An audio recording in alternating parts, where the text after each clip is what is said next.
আসসালামু আলাইকুম প্রিয় শিক্ষার্থীবৃন্দ, welcome to digital education Bangladesh.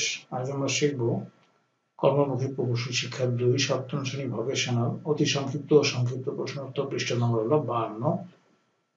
তো ১ নম্বর অতি সংক্ষিপ্ত প্রশ্ন ছিল যে বালি কি? উত্তর হচ্ছে বালি হলো বিভিন্ন খনিজ পদার্থ বা শিলা ক্ষুদ্র ক্ষুদ্র দানার মিশ্রণ। ২ হচ্ছে গর্ত ভরাটে কোন ধরনের বালি ব্যবহার করা হয়? উত্তর হচ্ছে গর্ত ভরাটে মাঝারি বা মোটা বালি ব্যবহার করা হয়।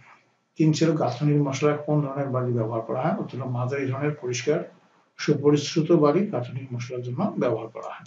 এরপরে ছিল সংক্ষিপ্ত প্রশ্নোত্তর যে কণার আকার অনুযায়ী বালি কত প্রকার ও কি কি? উত্তর হচ্ছে কণার আকার অনুযায়ী বালি ৩ প্রকার, যথা মিহি বালি, মাঝারি বালি আর হচ্ছে মোটা বালি। বালির বিভিন্ন উৎসের নাম লেখো। উত্তর হচ্ছে নদী, সমুদ্র, পাহাড়, মরুভূমি, খনি ইত্যাদি। এরপরে তোমার সবাইকে ধন্যবাদ। পরবর্তী ক্লাস হবে আমন্ত্রণ জানিয়ে আজকে এখানে বিদায় নিচ্ছি। খোদা হাফেজ।